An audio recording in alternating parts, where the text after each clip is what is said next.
저희가 준비한 1위가 등장했습니다. 한동훈 대표 말입니다. 김건희 여사 겨냥한 이른바 한 달 데드라인. 저희가 준비한 원래 이 주제를 만나보기 전에 오늘 참 움직이는 뉴스들이 많네요.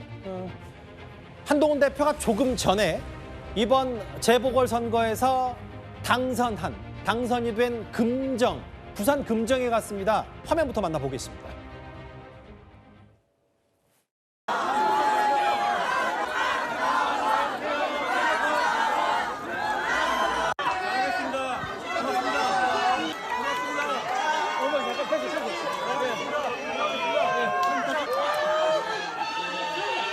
저희가 사실 금정이 부산이 지금 국민의힘에게 기회를 주신 걸 압니다.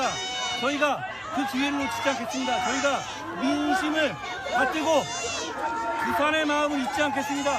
부산이 저희에게 베풀어 주신 것 100배, 1000배 보답하겠습니다. 국민의힘이 부산 힘이 되겠습니다. 국민의힘이 민심을 받들어서 나라를 잘 되게 하겠습니다. 저희는 그 생각만 가지고 가겠습니다. 이제 해당 영상 보면서 조금씩 더 그 송영훈 대변인과도 설명을 할 텐데, 지난주에 이제 곡성을 먼저 한 대표가 찾았어요. 낙선한 곳. 그리고 어제 강화, 오늘은 금정, 부산 금정을 찾았는데, 그 송영훈 대변인, 물론 뭐 어느 정도 예고가 됐었고 한 대표가 이제 당선 인사한다러 간다는 건 알려진 사실인데, 그래도 생각보다 꽤 많은 인파가 몰린 것 같아요. 그렇습니다. 부산 금정이 사실은 한동훈 대표가 오로지 민심만 보고 피하지 않고 문제를 해결할 수 있도록 그런 버팀목이 되어주신 아주 소중한 곳이죠. 그렇기 때문에 한동훈 대표가 오늘 이제 당선 인사를 위해서 다시 한번 방문했는데요. 이 일정은 원래 지난주 후반부터 미리 예고된 일정이었습니다. 그러니까 지난주 금요일에 전남 곡성에 낙선 인사를 할 때부터 이번 주 화요일에는 인천 강화, 그리고 수요일, 그러니까 오늘이죠. 부산 금정에 방문할 것으로 예고가 되어 있었고, 혹시라도 오해가 있을까 봐서 말씀드린다면 어제 대통령께서 부산 금정을 가셨다고 한동훈 대표가 저희 간 것은 아닙니다. 미리 저희 오해 안 했어요. 예정되어 있었던 일정이고, 그다음에 지금 인파에서 보시다시피 그러니까 그 오직 국민만 보고 민심을 따라서 회피하지 않고 문제를 해결하겠다라고 하는 그런 한동훈 대표의 의지에는 지금 부산 금정의 그 구민들께서도 많이 화답해주고 계신다, 그런 상황으로 보여집니다. 그러니까 이제 아무래도 저 금정의 많은 인파 뭐 여러 가지 얘기를 했지만 송 대변인께 질문 하나 더 드릴게. 이런 거겠죠. 한 대표 입장에서도 뭐 일부 뭐 특정 여론조사에서는 금정이 쉽지 않다라는 국민의힘 내부 뭐 기류, 뭐 외부 여론조사였지만 22%의 압승이 어쨌든 본인이 김건희 여사 문제를 대통령에게 직언할 수 있고 세게 얘기할 수 있는 금정구가 원동력이 됐기 때문에 뭐 여러 가지 저런 메시지들이 나오는 거겠죠? 그렇습니다. 그리고 그게 현재 지금 민심의 현 주소이기도 하고요. 그렇기 때문에 지금 부산에 가서도 민심을 받들고 부산의 마음을 잊지 않겠다, 이렇게 지금 한동훈 대표가 이야기하고 있지 않습니까?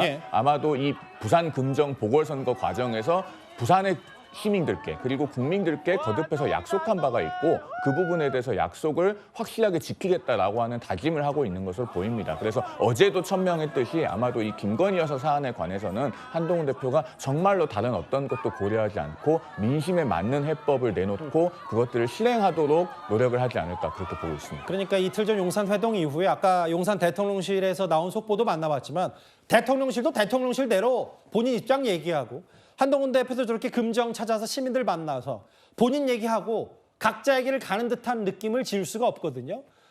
부산 금정을 가기 전에 한동훈 대표가 뭐라 그랬냐면요. 오늘은 아예 김건희 여사를 가리켜 국민 불만 1순위다. 아예 한 달 데드라인까지 제시를 했습니다. 더불어민주당의 대표의 범죄 혐의에 대한 재판 결과들이 11월 15일부터 나오죠. 더불어민주당은 그 상황에서 더 폭주하고 헌정 질서를 파괴하는 방식으로 더욱 더 민심에 반하는 행동을 할 겁니다. 여러분, 그때 우리는 어떤 모습이어야 되겠습니까? 김건희 여사 관련 국민들의 요구를 해소한 상태여야만 합니다. 그때도 지금처럼 김 여사 관련 이슈들이 모든 국민들이 모이면 얘기하는 불만의 1순위라면 마치 오멜라스를 떠나듯이 더불어민주당을 떠나는 민심이 우리에게 오지 않습니다. 특별감찰관의 추천 절차를 그 이유로 미루지는 않겠습니다. 대통령께도 제가 면담 과정에서 특별감찰관의 추천 절차를 실질적으로 진행하겠다는 말씀을 드렸습니다. 장현주 변호사님, 이재명 대표 선고가 11월 15일과 25일 1심 선고 나란히 있는데 그 전까지 뭐 한 달도 안 남았는데 그 전까지 김건희 여사 문제 해소해야 된다. 뭐 마감, 데드라인 이런 표현 어떻게 받아들이세요? 그렇죠. 한동훈 대표로서는 이제 용산과의 차별화, 그러니까 국민 눈높이에 맞게 김건희 여사와 관련된 논란들을 해결해야 된다라는 의지를 좀 구체화시키고 있는 것 같습니다. 네. 일단 시기적으로도 지금 이야기 나오는 것처럼 이재명 대표의 선고일인 11월 15일 전까지는 이게 해결돼야 된다, 뭐 이렇게 말씀도 하시고, 또 한 가지로는 뭐 특별 감찰관 임명에 대해서 말씀을 하시는데, 저는 물론 이게 구체화를 하고자 하는 부분들은 있지만 아직은 좀 부족하지 않나라는 생각도 듭니다. 왜냐하면 이제 뒤에도 나오겠지만 일단 특별감찰관에 대해서는 바로 추경호 원내대표가 이것은 원내에서 의원총회에서 할 일이다 이렇게 이야기를 지금 하고 있는 것이고, 그리고 또 국민들과 또 야당이 볼 때는요, 특별감찰관 임명이라든지 제2부속실 설치 물론 필요하겠지만 이것은 앞으로 김건희 여사에 대해서 활동을 또 어떻게 본다면 뭐 관리를 하고 또 앞으로 있을 리스크를 방지하는 차원의 일입니다. 그러나 지금까지 이미 과거에 발생해버린 김건희 여사와 관련된 여러 가지 논란들, 리스크들이 분명히 있는데 이런 부분들은 아직 국민적인 눈높이에서 해소되지 않았거든요. 특히 특검이 필요하다라고 하고 있는 이 민주당의 이야기에 대해서도 많은 국민들이 지금 또 공감해 주시고 있다고 생각합니다. 예. 그렇기 때문에 한동훈 대표로서는 이런 뭔가 차별화를 위한 것, 그리고 국민 눈높이에 맞추겠다는 의지를 구체화하기 위해서는 결국에는 김건희 여사에 대한 특검법 이 부분에 대해서도 의견을 내야 될 것 같다 생각됩니다. 그 11월 15일에 나왔다. 한 달 데드라인까지 했고, 뭐 일부 언론에 따르면 대통령실에 아니 이렇게 막 구구절절 설명할 게 아니라 내 요구를 받아들일 건지 말 건지 예스 오노로 대답해라라는 취지의 얘기를 뭐 이런저런 얘기를 했었다면요. 이 얘기죠. 그러니까 용산은 말을 각색할 때가 아니야라고 했는데, 앞서 조금 전에 저희가 용산 대통령실에서 나온 속보 입장을 만나봤다면 어떤 부분이 왜곡됐는지를 얘기해달라. 바로 맞불을 놨습니다. 대통령실도 반박을 했고요. 근데 아까 그 한 달 데드라인 얘기를 하면서 한동훈 대표가 비유를 한 게 있어요. 다음 화면을 볼게요.